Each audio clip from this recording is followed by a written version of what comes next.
ऊपर वाले का वास्ता है, मुझे अस्पताल ले चलो तुम, जो चाहोगी मैं तुम्हें दूंगा। हितेश यादव ने अटक अटक कर अपनी बात कही थी, तो मैंने हैरान होकर उस आदमी को देखा जो खून में लथपथ इस शांत इलाके में मदद मांगने आया था। हम लोग फ्री कैंपिंग के लिए पहाड़ी इलाके में आए हुए थे।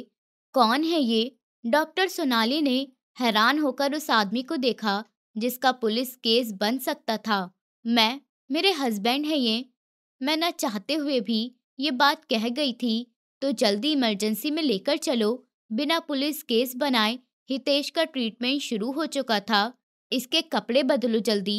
मैं कैसे? मैं रोती शक्ल बनाकर बोली। हस्बैंड है तुम्हारा, जल्दी करो। डॉक्टर सोनाली ये कहते ही कमरे से निकल गई थीं। हे ऊपर वाले, ये मुझे कैसी परेशानी में डाल दिया है। अरे, ये तो उन्होंने नहीं डाला, बल्कि मैं खुद ही इस परेशानी में आकर फंसी हूँ।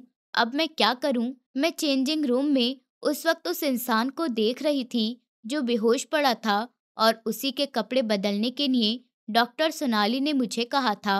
असलियत में मैं उस इंसान को जानती भी नहीं थी, क्योंकि ये इंसान रास्ते में ही मुझे जख्मी हालत में मिला था, और फिर मैं उसे अपने हस्बैंड के तौर पर इंट्रोड्यूस करवाकर अपने हॉस्पिटल तक ले आई, ताकि इसका ट्रीटमेंट अच्छे से हो सके और कोई पुलिस केस ना बन सके। और अब इस अस्पताल में उस इंसान के इधर उधर घूमती परेशानी से सोच रही थी कि जब ही दरवाजे पर दस्तक हुई। मैम, प्लीज जल्दी करिए, हमें भी अपने पेशेंट के कपड़े बदलने हैं। इस बात पर मैं चौंक गई थी। जी, आप फिक्र मत करिए, मैं भी इनके कपड़े बदलवा कर बाहर लाती हूँ। फिर मैं जल्दी से उस इंसान की तरफ बढ़ी। उसके कॉलर तक जाते हुए मेरे हाथ कांप रहे थे। यह अनजान मर्द था। मैंने कभी भी किसी अनजान मर्द को छुआ तक नहीं था, और आज मैं किसी अनजान मर्द के कपड़े बदलने जा रही थी। मैंने अपने दिल पर हाथ रखते हुए ऊपर वाले से माफी मांगी, और फिर कुछ देर रुकने के बाद मैंने उसके कॉलर के बटन खोलने शुरू कर दिए। और इससे पहले कि मैं उसकी शर्ट खोलती, वो इंसान मुझे कमर से पकड़कर अपनी ओर खींच गया था। ये सब इतनी अचानक था कि मुझे खुद भी यकीन नहीं आ रहा था। मैंने हैरानी से उस इंसान की तरफ देखा। आप बेहोश नहीं हैं, लेकिन वो इंसान अब मुझे अपने दोनों बाजुओं से पकड़ चुका था। मैं उस इंसान के सीने पर अपने दोनों हाथ रखकर खुद को उससे छुड़वाने की कोशिश कर रही थी, लेकिन वो इंसान था कि मुझे और ज्यादा खुद के करीब करता चला जा रहा था। खामोश रहो, ज्यादा हिलने की कोशिश मत करो, वो गुस्से भरी आवाज में कह रहा था। मैं हैरान थी, इस कदर कमजोरी में भी कोई इंसान इतनी ताकत कैसे रख सकता है। वो मुझे अपने आप में इस कदर समाये हुए था, मैं हिल भी नहीं पा रही थी। फिर कैसे हो सकता था कि वो इंसान बीमार हो? अचानक ही उस इंसान के खून में लथपथ सीने का ख्याल आया। उसके माथे से भी खून निकल रहा था, और वो इंसान था कि अभी तक मुझे खुद से दूर नहीं कर रहा था। क्या बदतमीजी है! मैं एकदम गुस्से से चिल्लाई थी, और तभी उस इंसान ने धीरे से मुझे खुद से दूर कर दिया। मैडम, मैं कोई ऐसा वैसा इंसान नहीं हूँ। आपकी जिप खुली हुई थी जो पीछे से नजर आ रही थी। मैं नहीं चाहता था कि आप ऐसे चेंजिंग रूम से बाहर निकलें और फिर कोई आपको देखे। मेरी आंखों में एकदम हैरत आई थी। मैंने देखा, पीछे शीशा लगा हुआ था। वहां पर उसने मेरी खुली हुई चेन देखी थी, जो वो अब बंद कर चुका था। Thank you. मैंने धीरे से उस इंसान को थैंक यू किया और शर्मिंदगी से नीचे देखने लगी थी। अब उसके कपड़े बदलने में मुझे बहुत शर्म आ रही थी। एक तो वो इंसान जाग रहा था, दूसरा वो मेरा कुछ लगता भी नहीं था। अब आप कपड़े बदल लीजिए, अगर आप ठीक समझे तो। मैं आपके कपड़े बदल नहीं सकती, मैंने धीरे से कहा, जबकि नजरें अभी तक झुकी हुई थी। वो इंसान, वो अब बेहोशी से होश में आ चुका था, और उसके होश में आने से मैं नर्वस हो रही थी। देखिए, मैं उठकर बैठ नहीं पा रहा, मैं कपड़े नहीं बदल सकता। अगर आप मेरी मदद कर देती तो। वो ठंडे लहजे में बोला था, लेकिन उसकी नजरें मेरे चेहरे पर टिकी हुई थी। वो सच में सच बोल रहा था, वो हिल नहीं सकता था। मैंने धीरे से बढ़ते हुए उस इंसान की जैकेट खोल दी, और फिर उसके कपड़े चेंज करवाने ही लगी थी कि उसने धीरे से मेरा हाथ रोका। अब बस रहने दीजिए, मैं खुद ही कर लूंगा। लेकिन इससे पहले कि मैं दूर होती, एकदम से देखते ही देखते वो बेहोश होता चला गया था। एक बार फिर से वो बेहोश हुआ तो मैंने जल्दी से उसके कपड़े बदल दिए। हाँ, मैंने अपनी आंखों पर पट्टी बांध ली थी ताकि मैं उसको देख ना पाऊं। बड़ी मुश्किल से मैंने उसके कपड़े बदले और फिर कपड़े बदलवाने के बाद मैं उसके स्ट्रेचर को घसीटते हुए बाहर लाई। बड़ा वक्त लगा दिया मिसरीत आपने। मैं आपका कब से वेट कर रहा था। डॉक्टर सोनाली के साथ काम करने वाले डॉक्टर विहान ने मेरी तरफ देखते हुए कहा था, जबकि मैं शर्मिंदगी से सर झुकाते हुए वहां से गुजर गई थी। दूसरे पेशेंट को लेकर वो लोग अंदर बढ़ गए थे, जिन लोगों ने मुझे आवाज दी थी। ऊपर वाले, मुझे माफ कर देना, मैं ऐसा काम कभी भी नहीं करना चाहती थी। मैंने हाथ बांधते हुए ऊपर वाले से प्रार्थना की थी। एक झूठ को छुपाने के लिए मुझे 100 झूठ भी बोलने पड़ रहे थे और साथ ही साथ मुझे ये अजीब तरह के काम भी करने पड़ रहे थे। तभी पीछे से डॉक्टर सोनाली की आवाज आई, डॉक्टर रीत, जल्दी से आ जाइए, पेशेंट को इस वक्त हमारी बहुत ज़रूरत है। मैं जल्दी से भागते हुए इमरजेंसी रूम में बढ़ गई थी। इमरजेंसी रूम से सीधा ऑपरेशन थिएटर में इस वक्त उस मरीज को ले जाया गया था। मैं भी ऑपरेशन थिएटर की तरफ बढ़ गई थी। मिसरीत, मेरे ख्याल से आपको बाहर रहना चाहिए। ये आपके हस्बैंड हैं और आप अपने हस्बैंड को ऐसी हालत में नहीं देख सकती। हाँ, मिसरीत को बाहर भेज दीजिए, डॉक्टर विहान ने कहा। तो उनके साथ खड़ी हुई डॉक्टर सोनाली भी उनका साथ दे रही थी। मैं खामोशी से बाहर निकल आई थी। उन्हें क्या बताती कि वो इंसान मेरा कोई नहीं लगता, एक अनजान इंसान है जिसे मैं अपना हस्बैंड कहकर यहाँ लाई थी। लेकिन अब मैंने अपनी इज्जत के लिए यही बेहतर समझा था कि मैं उन लोगों के सामने खामोश रहूं। अगले ही घंटे में उस पेशेंट को कमरे से बाहर निकाल दिया गया था। ऑपरेशन थिएटर से बाहर लाते हुए उसके लिए खास कमरा तैयार किया गया था। जिस कमरे में उसे ले जाया गया था, नशा भी पूरी तरह टूटा नहीं था।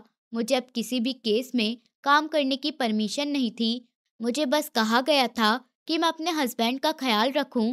मैं सारी रात इस कमरे में बैठी उस इंसान के होश में आने का इंतजार कर रही थी और रात के करीब 12 बजे मेरी आंख लग गई थी कि तभी मेरे साथ खड़ी नर्स ने मुस्कुराते हुए कहा था, सर को होश आ गया है। मैम, सर को होश आ गया है। सर, आप बहुत खुशकिस्मत हैं, आपको ऐसी वाइफ मिली है, वरना ऐसी वाइफ तो किस्मत वालों को ही मिलती है जो अपने हस्बैंड का इलाज भी खुद करवाती है और फिर उनके सिरहाने से लगकर बैठी रहती है, ये जाने बिना कि वो दिन भर की थकी हारी है। न जाने कब उसे होश आया था जब नर्स ने ये बात कही थी। मैंने अपने कानों में नर्स की ये बात सुनी तो फौरन से नजर उठाकर देखा। वो इंसान हैरत से कभी नर्स को देख रहा था तो कभी मुझे। ये क्या कह रही हैं आप मिस प्रीति? आपको नहीं पता कि किसी के मैटर में ऐसे नहीं बोलना चाहिए। इंजेक्शन लगा दिया है तो आप चली जाइए, मैं बाकी का हिसाब देख लूंगी। मैंने उसे डांटते हुए कहा तो वो सॉरी करती हुई निकल गई थी। जबकि बिस्तर पर लेटे हुए उस इंसान ने हैरत से आंखें खोलते हुए मेरी तरफ देखा था। ये मैडम मेरे बारे में क्या कह रही थी? मैं तो आपको जानता तक नहीं हूँ, फिर ये मेरे और आपके बारे में ऐसी बात कैसे कह रही थी? वो अभी अभी नशे से बाहर आया था और बहुत कमजोर सी आवाज में पूछ रहा था, लेकिन वो काफी इंटेलिजेंट लग रहा था। मैंने उसकी तरफ देखते हुए कुछ देर सोचा और फिर सच्चाई बताने के लिए उठ खड़ी हुई, ये जाने बिना कि आगे क्या हो सकता है। मेरे ख्याल से अब आपके हस्बैंड पहले से बेहतर हैं। आप इनका पूरी तरह ख्याल रख रही हैं ना? डॉक्टर विहान ने उसकी फाइल चेक करते हुए मुस्कुराते हुए मेरी तरफ देखा। जी डॉक्टर, मैं इनका पूरी तरह से ख्याल रख रही हूँ और इन्हें जो कुछ भी चाहिए वो दे देती हूँ, मैंने रूखे से अंदाज में कहा। जब से वो इस अस्पताल में आया था तब से ही मुझे इसी कमरे में बिठा दिया गया था और किसी पेशेंट को देखने की इजाज़त भी नहीं थी। मुझे बस यही कहा गया था कि मैं अपने हस्बैंड के साथ रहूं और उसकी देखभाल करती रहूं, क्योंकि वो इंसान बहुत बुरी हालत में आया था। ये तो मैंने उसे देख लिया था और फिर पुलिस केस से बचने के लिए मैंने यही कह दिया था कि ये मेरा हस्बैंड है और अब तो ये इंसान मेरे गले ही पड़ गया था। मेरे रूखे जवाब पर हितेश ने मुस्कुराते हुए मेरी तरफ देखा था। हितेश एक नौजवान था, शायद वो मुझसे बस 1 या 2 साल ही बड़ा था, लेकिन इस वक्त बीमारी ने उसे बहुत कमजोर कर दिया था। वो ऊंचे लंबे कद का बॉडी बिल्डर इंसान था। जब वो सही होगा तो शायद बहुत सारी लड़कियां उस पर मरती होंगी, लेकिन मुझे उससे अजीब सी उलझन हो रही थी। उस वक्त जब उस इंसान ने मुझसे मदद मांगी थी और उसे ऐसे तड़पते हुए देखकर मेरा डॉक्टर दिल बिल्कुल भी उसे ऐसे छोड़ जाने का नहीं चाहता। चलिए ठीक है, आप इनका ख़्याल रखिए, कुछ दिनों में हम इन्हें डिस्चार्ज कर देंगे। डॉक्टर विहान ने मुस्कुराते हुए उनकी फाइल बंद कर दी और फिर कदम-कदम चलते हुए हितेश के पास आए। मिस्टर, बहुत अच्छी किस्मत है आपकी। हमें तो मैडम ने अभी तक ये हवा तक भी नहीं लगने दी कि ये शादीशुदा है। यहाँ हमारे वार्ड के काफ़ी सारे डॉक्टर दिल में काफ़ी फीलिंग्स लिए बैठे थे, लेकिन मैडम किसी को घास तक नहीं डालती थी। मैं सोच रहा था कि शायद ये ऐसी लड़कियों में से नहीं है जो शादी करना चाहती हैं, लेकिन ये शायद मेरी गलतफहमी थी, क्योंकि इन्होंने आपको अपने हस्बैंड के तौर पर हमारे सामने पेश करके ये साबित कर दिया है कि ये भी शादी कर सकती हैं। वो मुस्कुराते हुए मजाकिया अंदाज में कहते हुए वहां से चले गए थे, जबकि उस इंसान की नज़र मेरे हसीन चेहरे पर थी। आपने मेरी बात का जवाब नहीं दिया मिसरीत। वो अब मुस्कुराते हुए मेरी तरफ देख रहा था, लेकिन उसकी आंखों में इस वक्त सवाल था, एक गहरा सवाल जो शायद वो मुझसे कर चुका था। मैंने आपको पहले भी बताया था और अभी भी बता रही हूँ, मुझे इस चीज़ में कोई इंटरेस्ट नहीं है और ना ही आपके पेश किए गए किसी सवाल में। आपके लिए बेहतर होगा कि आप इस बात को यहीं ख़त्म कर दीजिए। मेरे चेहरे पर गुस्सा उतर आया था, जबकि मेरी तरफ देखने वाला इंसान प्यार भरी नज़र से मुझे देख रहा था। ये हो नहीं सकता, मैं आपका जवाब बदल लूँगा, मैं आपका हर बयान बदल दूँगा, वो मुस्कुराते हुए कह रहा था। वो आज काफ़ी बेहतर था, मैं तंग आ चुकी थी, मैं इस टॉपिक पर और बात नहीं करना चाहती थी। ये कहते हुए मैं कमरे से बाहर निकल गई थी, जबकि वो मुझे उस कमरे से जाता हुआ देख रहा था। मैं जानता हूँ कि आपका क्या जवाब है और मैं जानता हूँ कि इस जवाब को पॉजिटिव जवाब से कैसे बदला जाता है। उसने मुस्कुराते हुए अपने बाजू अपने सर के नीचे ले जाकर रखे थे। अब वो खुद से बैठ सकता था, लेकिन वो अभी बैठना नहीं चाहता था। उसको गोली लगने की वजह से पेट में टाँके लगे हुए थे, जिन्हें ऑपरेशन के ज़रिए गोलियाँ निकाली गई थीं और फिर टाँके लगाए गए थे। अभी वो टाँके आज खुलने थे और कल शायद उसे डिस्चार्ज कर देते। उसने आंखें बंद कर ली थीं। रात एक बार फिर होने लगी थी। वो जानता था कि मैं उसके कमरे में ज़रूर आऊँगी और फिर वो मुझे सारी रात देखते हुए गुजार देगा, लेकिन फ़िलहाल उसे इस वक्त आंखें बंद करके मेरे बारे में सोचना था। वो खामोशी से गहरी सांस लेता अपनी आंखें बंद कर गया था और फिर वो लम्हा उसकी आंखों के सामने आया जब वो बेहोशी की हालत में था और मैं कपड़े बदलने के लिए उसे चेंजिंग रूम में लाई थी और वहीं मेरी ड्रेस की जिप खुली हुई थी और फिर सोचते-सोचते ही वो गहरी नींद में चला गया। 3 दिन और गुज़र गए थे। उस इंसान को अब डिस्चार्ज कर दिया गया था और आज उसका यहाँ पर आखिरी दिन था। मिस्टर हितेश, आपसे मिलकर बहुत खुशी हुई और हमें तो पता ही नहीं था कि आप शायद किसी दूर गाँव से हैं और वहाँ से ताल्लुक़ रखते हैं। हमें तो मिस रीत यहीं मिली थी और कभी आपका ज़िक्र भी नहीं हुआ था, लेकिन आज जब ज़िक्र हुआ तो फिर ये पूरे तरीके से आपकी पत्नी बन गईं, हमें तो बिल्कुल भी पता नहीं था। अभी तो हम लोग ये कह रहे थे कि हम रीत से ये कहेंगे कि वो हमें अपनी शादी की मिठाई कब खिलाएगी, लेकिन खैर चलिए छोड़ देते हैं। मुस्कुराते हुए डॉक्टर सोनाली ने ये बात कही तो मेरे चेहरे पर लम्हे भर के लिए मुस्कुराहट आई थी। डॉक्टर सोनाली न सिर्फ एक डॉक्टर थी, बल्कि डॉक्टर होने के साथ-साथ वो मेरी बहुत अच्छी दोस्त भी थी। भले ही वो मुझसे उम्र में काफ़ी बड़ी थीं, लेकिन फिर भी मेरी उनसे बहुत बनती थी। हितेश के लिए इस वक्त 2 गाड़ियाँ आई हुई थीं और उन 2 गाड़ियों से काले कपड़े पहने कुछ लोग निकले थे और उसका वेलकम करते हुए उसे गाड़ी में बैठाने लगे थे।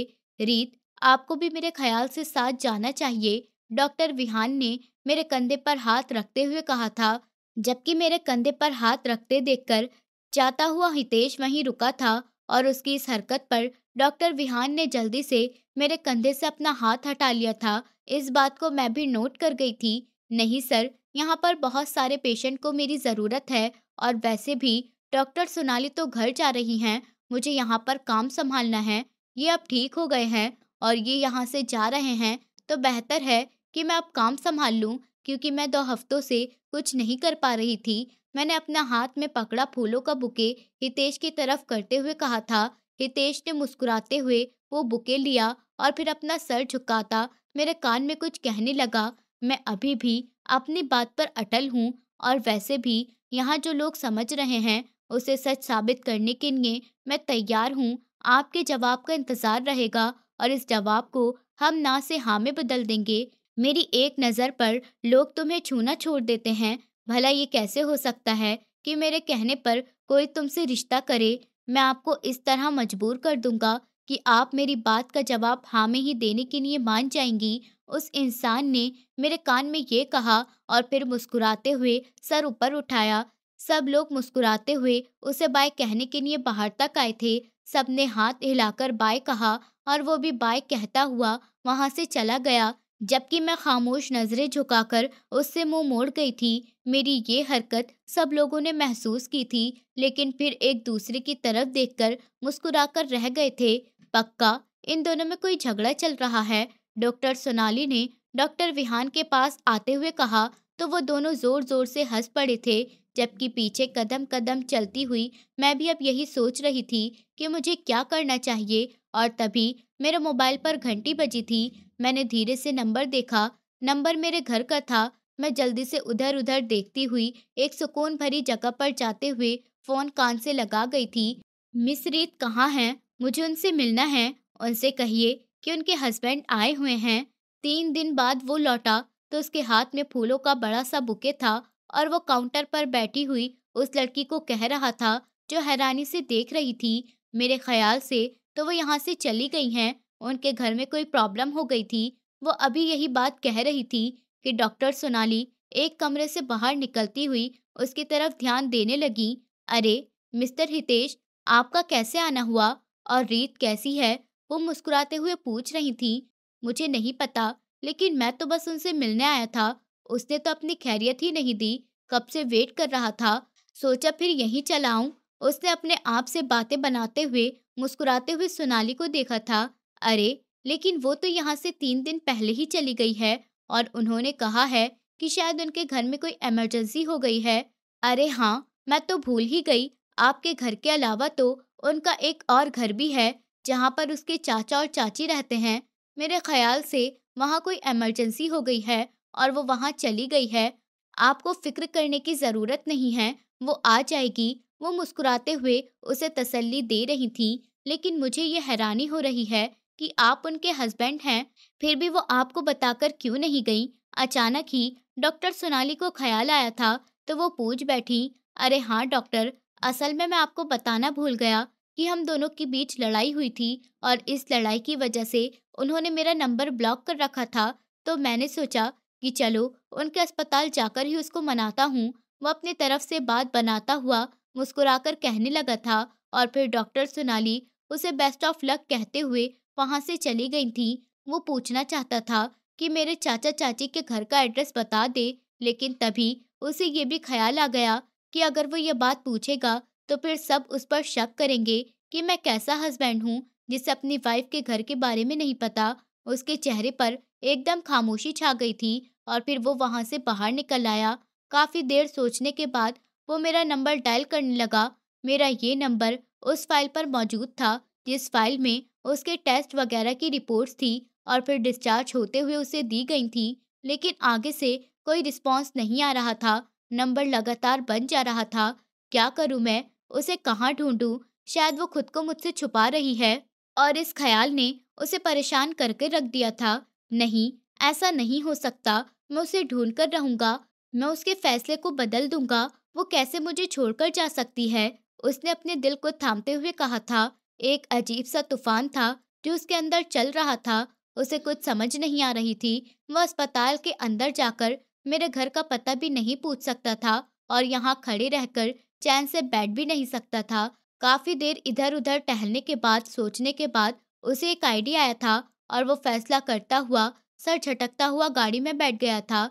नहीं चाची, ऊपर वाले के वास्ते मेरे साथ ऐसा मत करिए। मैंने आपका क्या बिगाड़ा है? मैं तो हमेशा आपसे दूर रही हूँ और मैंने हमेशा ही यही कोशिश की है कि आपको मुझसे कोई परेशानी ना हो। हाँ, और अब आपको मुझसे कोई परेशानी नहीं है। मैं आपको कमाकर भी दे रही हूँ, फिर आपको क्या चीज़ चाहिए? आप क्यों मेरा रिश्ता अपने उस लाचार भतीजे से करना चाह रही हैं? मैं रोते हुए अपनी चाची को देख रही थी, जो इस वक्त एक चुड़ैल बनी मेरे सामने खड़ी थी। मेरी आंखों से लगातार आंसू बह रहे थे। देखो, मुझे समझाने की कोई ज़रूरत नहीं है, और वैसे भी तुम जो कमाओगी वो मेरे हाथ पर आएगा, इसलिए मैं तुम्हारी शादी अपने भतीजे से कर रही हूँ, जो ना तो देख सकता है और ना ही बोल सकता है। और अच्छी बात है ना, तुम्हें कोई रोकने वाला भी नहीं होगा। तो मेरे ख्याल से ये तुम्हारे लिए बेहतर रिश्ता है, इसलिए तुम इसके लिए हाँ कर दो। और अगर तुम हाँ नहीं भी करोगी, मैं तब भी ज़बरदस्ती तुम्हारी शादी उस इंसान से करवा दूंगी। वो गुस्से से कह रही थी, और मैं बस आंसू बहाए जा रही थी। मुझे एकदम कुछ याद आया था। एक हफ्ते पहले जब अस्पताल में उस इंसान के साथ मैं नकली वाइफ बनी हुई थी, तब वो इंसान सारी बात सुनने के बाद खामोश हो गया था। और फिर ठीक 3 दिन बाद उसने मुझे कहा था कि वो मुझसे शादी करना चाहता है, लेकिन मैंने ही मना कर दिया था। मुझे वो इंसान बिल्कुल भी अच्छा नहीं लगा था। जिस तरह पहले दिन उस इंसान ने मुझे अपने पास कर लिया था, जब से ही मुझे वो इंसान 2 नंबर लग रहा था, और मैं किसी भी कीमत पर ऐसे इंसान के साथ नहीं रह सकती थी। दूसरी बात ये कि मुझे अपने चाचा और चाची का बहुत ख्याल था। बचपन से लेकर अब तक चाची हमेशा मुझे रोकती टोकती आई थी कि हमारी इज्जत की परवाह नहीं करती। मैं तुम्हें तब मानूंगी जब तुम हमारी बात मानकर हमारी मर्जी की किसी भी डोली में बैठ जाओगी और अपने चाचा का सर फक्र से ऊंचा कर दोगी।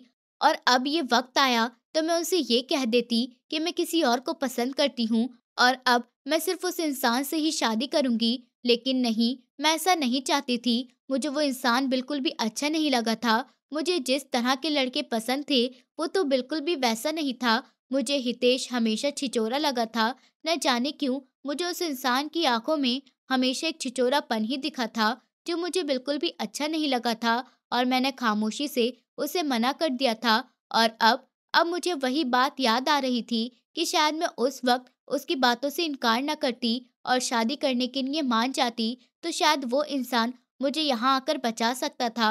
लेकिन ये सिर्फ मेरी गलतफहमी थी। मैं कुछ भी ठीक नहीं कर सकती थी। मैंने रोते हुए चाची के पैरों में पड़ना चाहा था। चाची, मैं आपसे वादा करती हूँ, सारी जिंदगी आपकी नौकर बनकर रहूंगी, कभी भी कुछ नहीं करूंगी। बस आप मेरा यहाँ रिश्ता मत करिए। मैं उस इंसान के साथ जिंदगी नहीं गुजार सकती, जो ना तो देख सकता है, ना ही बोल सकता है, और ना ही उठकर बैठ सकता है, और ना ही चल सकता है, और खाना भी खुद नहीं खा सकता। प्लीज चाची, मेरे साथ ऐसा मत करिए। मैं आंखों में आंसू लिए रिक्वेस्ट भरी नजरों से उन्हें देख रही थी, और वो मुझे ठोकर मारते हुए वहां से चली गई थी। और अब वो दरवाजा बंद करना भूल गई थी। दरवाजा तो वो बंद कर गई थी, लेकिन वो बाहर से कुंडी लगाना और ताला देना भूल गई थी। और ये शायद मेरे लिए खुशकिस्मती थी। मैंने काफी देर रोते रोते गुजारी थी। रात हो चुकी थी, और मुझे चाची की बिल्कुल भी आवाज नहीं आ रही थी। यहाँ आए हुए मुझे 4 दिन गुजर चुके थे, और मैंने एक निवाला भी नहीं खाया था। चाची ने मुझे बताया था कि मेरे चाचा अब इस दुनिया में नहीं रहे। चाचू को हार्ट अटैक आया था, और वो तभी इस दुनिया से चले गए थे। चाचू सिर्फ मेरे चाचू नहीं, बल्कि मेरे बाप से बढ़कर थे, और चाचा में मेरी जान बसती थी। लेकिन अब वो भी मुझे छोड़कर जा चुके थे, तो फिर चाची का तो यूं शेर होना बनता ही था।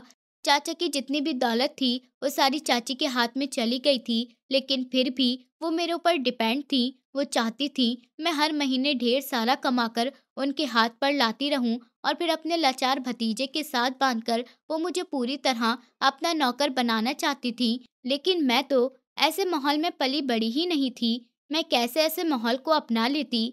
मैं उठी और दरवाजे की तरफ बढ़ी, और मैं दरवाजा बजाने ही वाली थी कि मेरा हाथ दरवाजे पर लगा, और फिर दरवाजा खुलता गया। मेरे लिए बहुत अच्छी बात थी।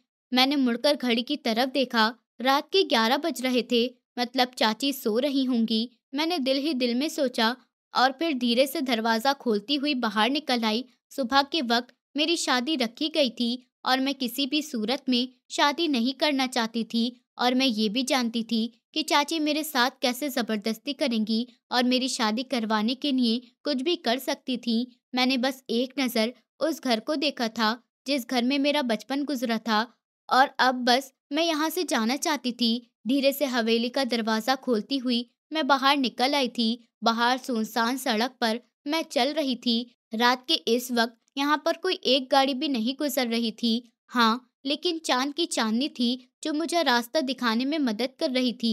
मैं भागती चली जा रही थी और भागते-भागते मैं अचानक ही किसी चीज़ से टकराई थी। मेरी आँखों के सामने एकदम से रोशनी पड़ी और फिर मैं लड़खड़ाकर गिर गई।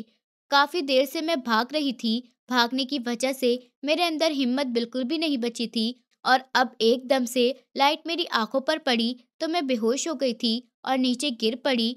गाड़ी में से एक इंसान नीचे उतरा, वो भागता हुआ मेरी तरफ आया था और फिर इससे पहले कि मैं किसी को देख पाती, मैंने पूरी तरह अपनी आँखें बंद कर ली थी। ऊपर वाले का शुक्र है मिसरीत, आप बिल्कुल ठीक हैं। मेरे तो हाथ-पैर ठंडे हो चुके थे और मैं तो आज आपके घर ही आ रहा था।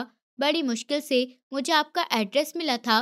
कहाँ चली गई थीं आप? जब मैं होश में आई तो मैंने देखा मैं एक बड़े से बेडरूम में थी और इस वक्त मेरा हाथ पकड़े मेरे साथ वो इंसान बैठा आंखों के आंसुओं को साफ कर रहा था। मैं यहाँ कैसे? मैं तो घर से भागकर आई थी। मैं एकदम से अपना हाथ छुड़वाने की कोशिश करने लगी। मैं एकदम झटके से उठ बैठी थी। आप फिक्र मत करिए, यहाँ पर आपको कोई भी नुकसान नहीं पहुँचाएगा। आप मेरे घर पर हैं, सरदार हितेश यादव के घर पर, और यहाँ पर किसी का हुक्म नहीं चलता सिवाय मेरे। वो इस वक्त मेरा हाथ पकड़े बैठा था। मैं कई बार अपना हाथ छुड़वाने की कोशिश कर चुकी थी, लेकिन वो नहीं छोड़ रहा था। उसकी आंखों के आंसुओं से साफ पता चल रहा था कि वो मेरे लिए कितना परेशान था। मैं तुम्हारे लिए कितना परेशान था रीत, तुम जानती हो।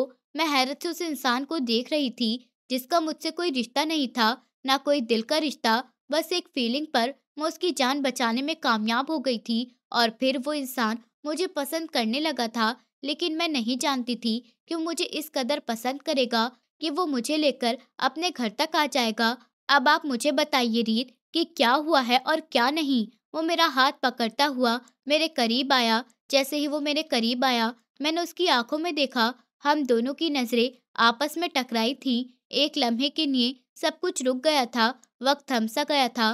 कुछ नहीं हुआ। मेरी चाची मुझे अपने लाचार भतीजे के गले बांध रही थी, जो ना तो देख सकता था और ना ही सुन सकता था। कल सुबह मेरी शादी थी। ये तो ऊपर वाले की मेहरबानी थी कि उन्होंने दरवाजा खुला छोड़ दिया था, वरना शायद वो कल मुझे उसके हवाले कर देती और फिर मैं सारी उम्र दुखी रहती। मैंने एक अच्छे इंसान को ठुकरा दिया था। मैंने अपनी आंखों में आंसू लेते हुए कहा तो वो मेरे और पास आया था, इसलिए कि मैं अपने आप को साफ समझ सकूं। मुझे माफ कर दीजिए हितेश, मैंने आपका बहुत दिल दुखाया है। आपको बताए बिना यहाँ आ गई थी। मुझे लगा था कि शायद चाचू मुझे बुला रहे हैं और मुझे वहाँ चले जाना चाहिए। जिस दिन आपको डिस्चार्ज किया था, उसी दिन मुझे घर से कॉल आई थी कि चाचू की तबीयत बहुत ज़्यादा खराब थी। मैंने यहाँ से छुट्टी ली कि मेरे घर में इमरजेंसी हो गई है और फिर इमरजेंसी के तौर पर मैं यहाँ आई थी। यहाँ आई तो मुझे पता चला कि चाचू अब इस दुनिया में नहीं रहे और ये खबर मेरे लिए किसी पहाड़ से कम नहीं थी जो मेरे सर पर टूटा था। 2 दिन मैं उनके गम में लगी रही। तीसरे दिन चाची ने ये पटाखा छोड़ दिया कि वो मेरी शादी अपने लाचार भतीजे से करना चाहती हैं, वरना अगर चाचू जिंदा होते तो ऐसा कभी भी नहीं होने देते। लेकिन चाचू के मरने से चाची की हिम्मत बढ़ गई थी। वो मुझे अपने लाचार भतीजे के गले बांधना चाहती थी। मैं उसके सीने से लगी कह रही थी, प्लीज मुझे माफ कर दीजिए हितेश, शायद आपका पाप मुझे लगा है, मुझे आपके साथ रहना है। मैं इस तरह टूट चुकी थी कि हितेश को मेरे रोने पर तकलीफ हो रही थी। प्लीज तुम मत रो रीत, मुझे तुम्हारे रोने पर तकलीफ होती है, उसने कहा। तो मैंने उसके सीने से सर उठाकर उसे देखा। मुझे हैरत हो रही थी। मैं उस इंसान के कंधे पर सर रखकर रो रही थी। मैंने तो कभी गैर मर्द को छुआ तक नहीं था। हाँ, लेकिन यही इंसान था जिसे मैंने छुआ था, जिसके कपड़े भी बदले थे और अब मैं उसके सीने से लगी हुई थी। मैं अब उससे दूर हटना चाहती थी कि उसने मेरी कमर से पकड़ते हुए मुझे अपने करीब कर लिया। अब नहीं मेरी जान, कभी नहीं, तुम अब मेरी हो, तुम पर मेरा हक है। ये कहते हुए वो मेरी कमर को खींचता इस कदर करीब हुआ कि मेरा सीना उसके सीने से टच होकर रह गया था। प्लीज मुझे घुटन हो रही है, मैंने खुद को दूर करते हुए कहा। तो वह हंसते हुए एकदम से पीछे हटा। अरे हाँ, बिल्कुल, मैं आपको कैसे घुटन दे सकता हूँ। ये कहते हुए वो वहां से उठा था। फिक्र मत करिए, मैं आपको कभी अकेला नहीं छोड़ूंगा। ये कहते हुए मेरे करीब से थोड़ा दूर हुआ था और उसके दूर होने पर मैंने चैन का सांस लिया था। तुम्हें फ़िक्र करने की ज़रूरत नहीं है, मैं हूं ना तुम्हारे साथ। अब देखो कि तुम्हारे दुश्मनों के साथ मैं क्या करता हूँ। जिन लोगों ने तुम्हें तकलीफ़ दी है, अब उनको अगर दोबारा मैंने उससे कहीं ज़्यादा तकलीफ़ ना दी, तो मेरा नाम भी सरदार हितेश यादव नहीं। ये कहता हुआ वो कमरे से निकल गया था। ऐसा लग रहा था जैसे गुस्से से उसकी आंखों में खून उतर आया हो। आप क्या करने जा रहे हैं? और वो मेरी बात सुने बिना वहां से निकल गया था। मैं धीरे से चलती हुई बाहर आई कि तभी मेरी नज़र उस हवेली पर पड़ी। मैं उस घर के दूसरी मंजिल पर बने एक कमरे के बाहर खड़ी थी। मेरे सामने नीचे लाउंज था और लाउंज के साथ ही किचन था और किचन के साथ ही लाइन से 3-4 कमरे बने हुए थे। इस तरह शानदार घर मैंने पहली बार देखा था। हर चीज़ को बड़ी तमीज़ से सेट किया गया था। मैं बहुत प्यार से उस घर को देख रही थी। ये सच में उस इंसान का घर नहीं लग रहा था। मुझे लगा जैसे मैं शायद किसी महल में आ गई हूँ। मैं भी यही सोच रही थी कि मुझे पीछे से किसी की आवाज़ सुनाई दी। अरे बेटा, अगर किसी चीज़ की ज़रूरत थी तो मुझे बुला लेती। मैंने झटके से पीछे मुड़कर देखा तो पीछे एक बूढ़ी सी औरत मेरे सामने खड़ी थी, जो बड़ी प्यार से सर पर दुपट्टा लिए मुस्कुराते हुए मुझे ही देख रही थी। मैं हैरानी से उन्हें देखने लगी। अरे, ऐसे हैरान होने की ज़रूरत नहीं है। आओ, मैं तुम्हें बताती हूँ कि मैं कौन हूँ। वो मेरा हाथ पकड़ते हुए एक बार फिर मुझे हितेश के कमरे में ले गई थी। इधर बैठो, बड़े ही प्यार से मुस्कुराते हुए वो मुझसे कहने लगी। तो मैं आराम से बैठ गई, जबकि हैरत से मैं अभी भी उस औरत को देख रही थी जो इतने प्यार से बात कर रही थी। मुझे लगा था जैसे कि वो औरत मुझे सालों से जानती हैं। देखो बेटा, मुझे हितेश तुम्हारे बारे में सब कुछ बता चुका है। उसने मुझे बताया कि तुम उसे अस्पताल लेकर गई थी। तुम्हारा एहसान है कि तुमने मेरे बेटे की जान बचाई। तुम्हारी वजह से आज मेरा बेटा जिंदा है, वरना हमारे दुश्मनों ने तो कोई कसर नहीं छोड़ी थी कि वो मेरे बेटे को मार डालते। वो आंखों में आंसू लिए बोल रही थी, उनकी आवाज़ भीगती जा रही थी। मैं हितेश की माँ हूँ। भले ही मैंने उसे अपने पेट से जन्म नहीं दिया, लेकिन फिर भी मैंने उसे पाला है। मैंने उसे अपने हाथों में उठाकर पाल पोस कर बड़ा किया है। ये मुझे मेरे सगे बच्चों से भी ज़्यादा प्यारा है। तुम जानती हो, मैंने अपनी ज़िंदगी में एक इंसान से मोहब्बत की थी और फिर मेरी उससे शादी भी हो गई थी। उसने मुझसे बहुत मोहब्बत की थी, लेकिन फिर जब वो इस दुनिया से चला गया तो उसके घरवालों ने मुझे घर से निकाल दिया और फिर मेरी 3 साल की मासूम बच्ची को मुझसे छीन लिया था। मैं दर-दर की ठोकरें खाती हुई जब यहाँ आई तो सरदार सुदेश ने मुझे अपनी ज़िंदगी में शामिल होने का मौका दिया। वो बहुत ही समझदार इंसान थे। तुम ये मत भूलो कि उनका बेटा है, ये भी बिल्कुल अपने बाप जैसा है।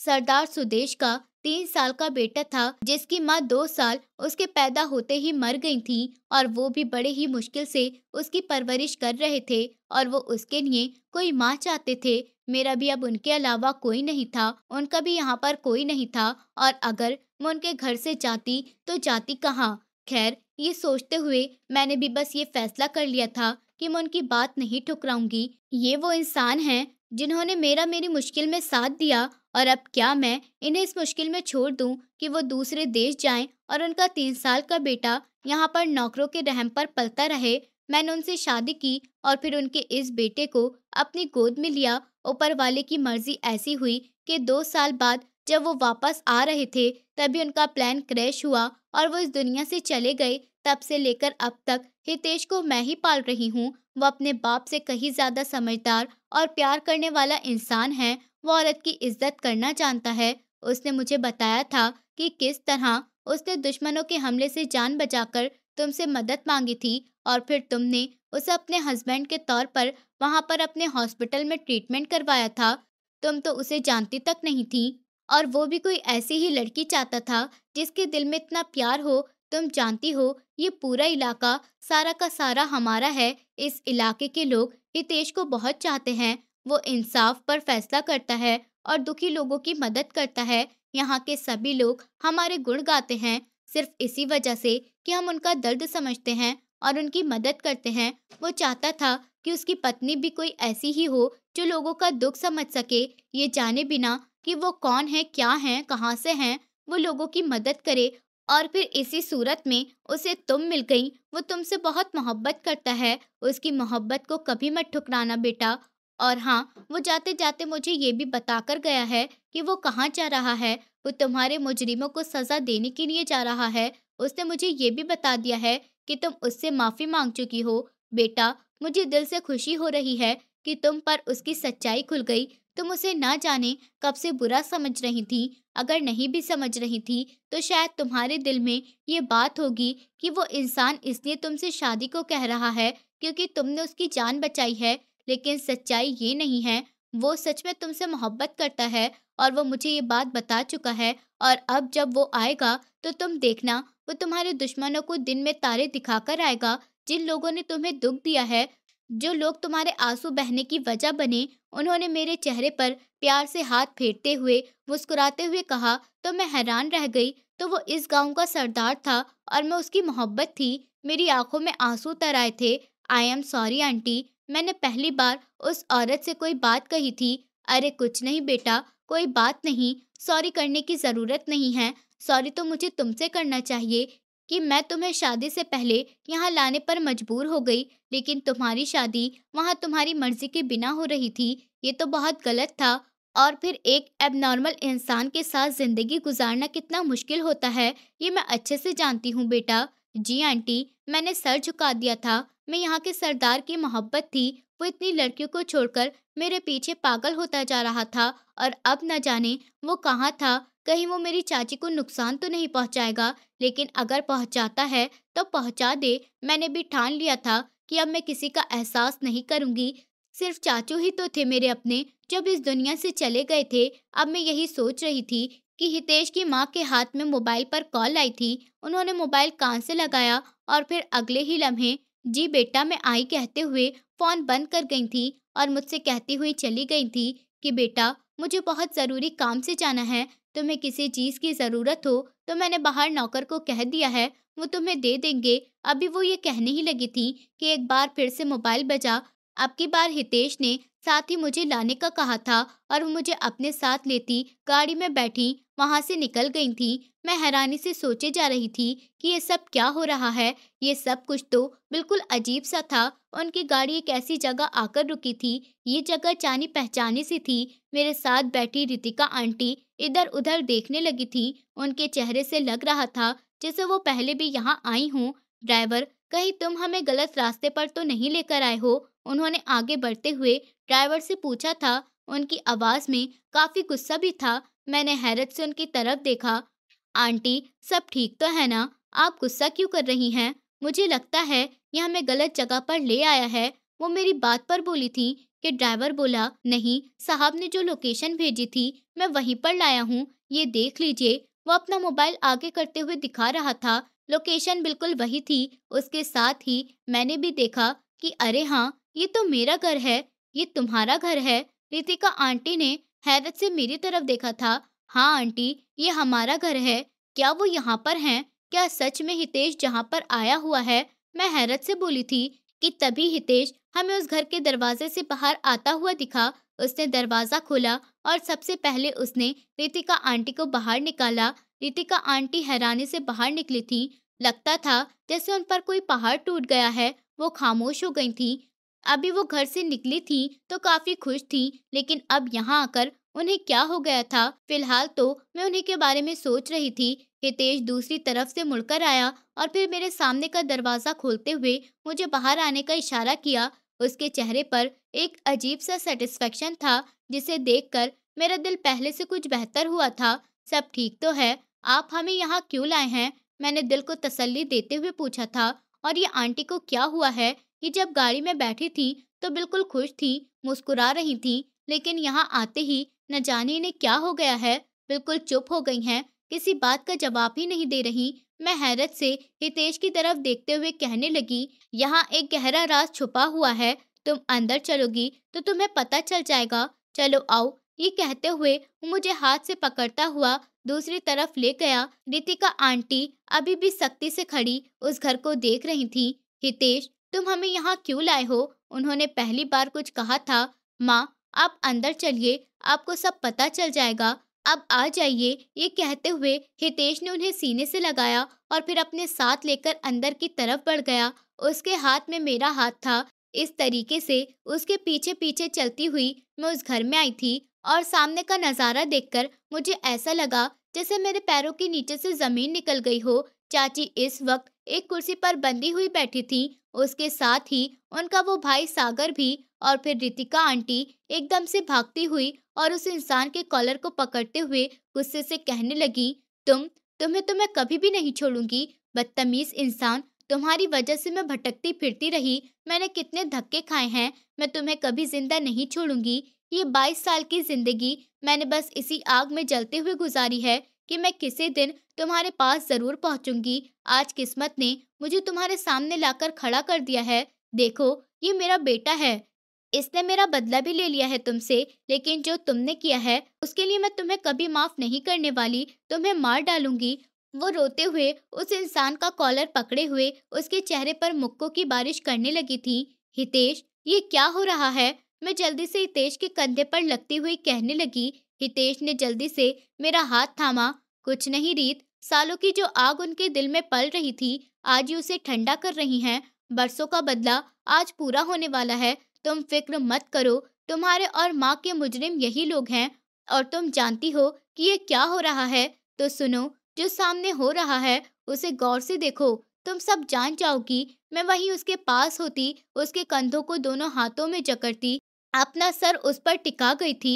मेरा दिल बहुत धक धक कर रहा था। सामने बैठी हुई चाची ने एक नजर भरकर मुझे देखा।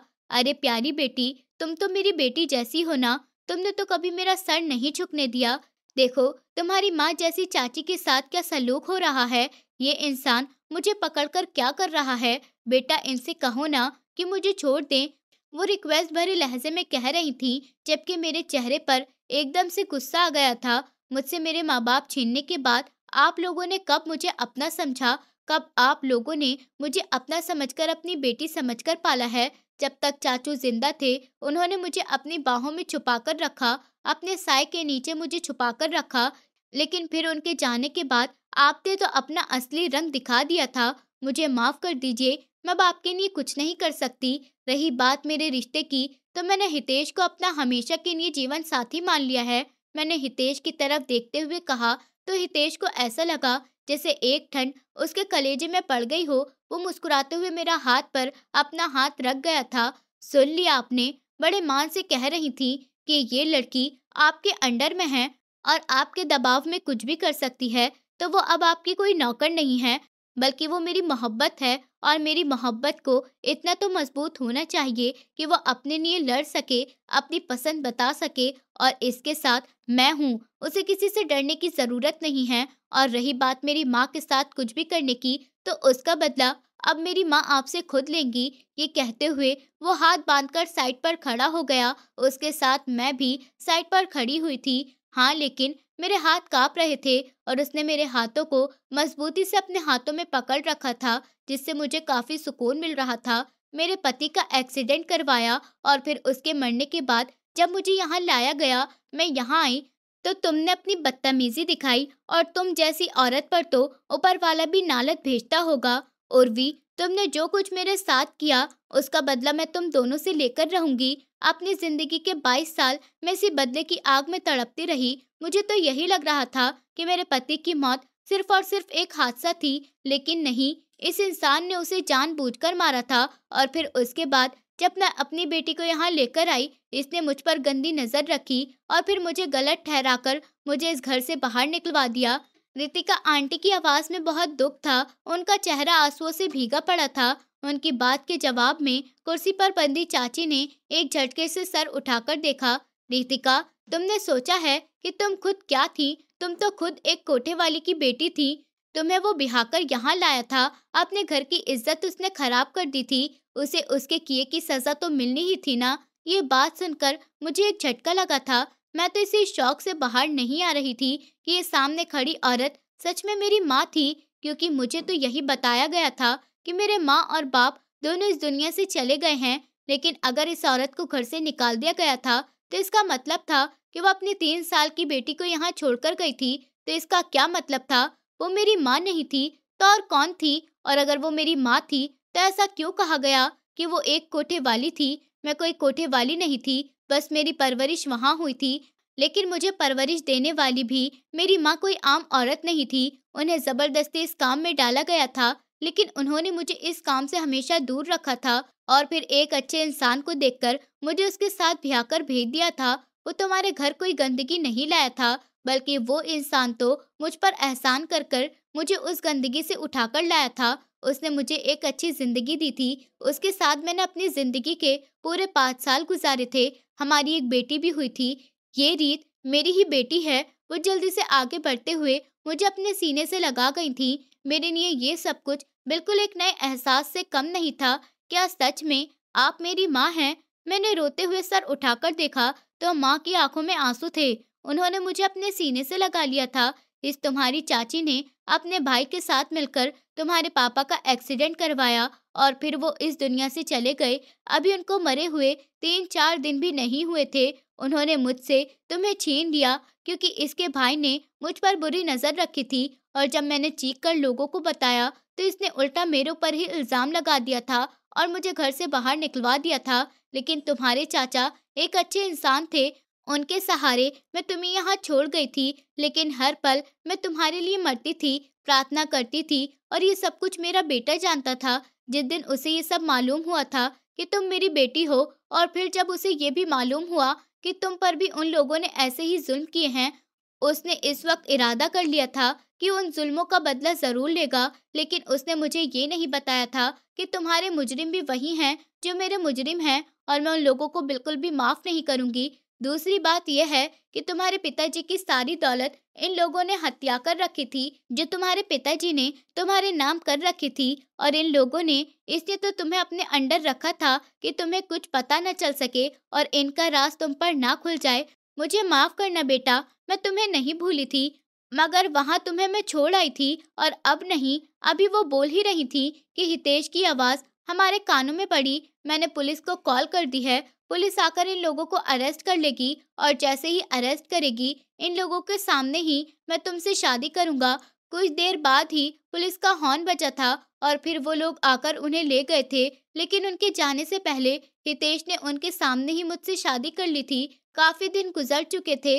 वो लोग जेल के पीछे थे और माँ अपने दुश्मनों को इस तरह जेल के पीछे देखकर बहुत खुश थी। अपनी बहू को वो अपने बड़े से घर में भी बड़ी शान से लेकर आई थी। किसी को ये मालूम नहीं हुआ था कि हमारे बीच क्या हुआ था और क्या नहीं, लेकिन वो अपनी बहू को बड़े ही शानदार तरीके से घर लाई थी। बड़े ही शानदार तरीके से हमारा रिसेप्शन भी हुआ था और रिसेप्शन के बाद ही मैं अपने कमरे में बैठी तैयार हुए अपने आप को देख रही थी जब हितेश मेरे पास आया। मैंने कहा था ना, तुम पर सिर्फ मेरा हक है और मेरे अलावा तुम किसी को नहीं देख सकती। देखो, ऊपर वाले ने मेरी प्रार्थना सुन ली। वो प्यार से मुझे देख रहा था। उसकी बात पर मैं शर्मा गई थी। बहुत खूबसूरत हैं आप और आपने हमें बहुत इंतजार करवाया है मिस रीत। अब आपकी खैर नहीं। ये कहता हुआ वो मेरी गर्दन पर झुका था और अब की बार मैं उसे दूर नहीं हटाना चाहती थी। मैं उस इंसान के पास आकर इतनी खुश थी कि मुझे लगता था शायद मैंने जो अपनी जिंदगी में जितने जुल्म सहे थे, उसका फल ऊपर वाले ने मुझे हितेश की सूरत में दे दिया था। मेरी आंखों में 2 आंसू मोती की तरह चमक रहे थे।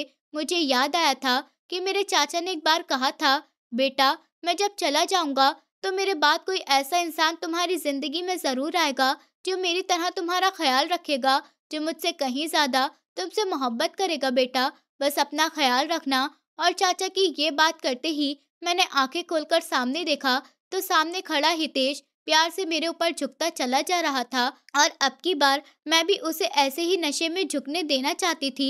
मैंने आंखें बंद करके ऊपर वाले का शुक्र अदा किया और फिर जब तक वो मुझसे दूर नहीं हटा, मैं भी दूर नहीं हुई। यहाँ 2 दिल एक हुए और हम पूरे हो गए थे। दोस्तों, उम्मीद करती हूँ आपको हमारी कहानी पसंद आई होगी। कहानी पसंद आई है तो वीडियो को लाइक करें, चैनल पर नए हैं तो चैनल को सब्सक्राइब करें और हाँ, नोटिफिकेशन बेल को ज़रूर दबाएं ताकि अगली अपडेट सबसे पहले आपको मिले।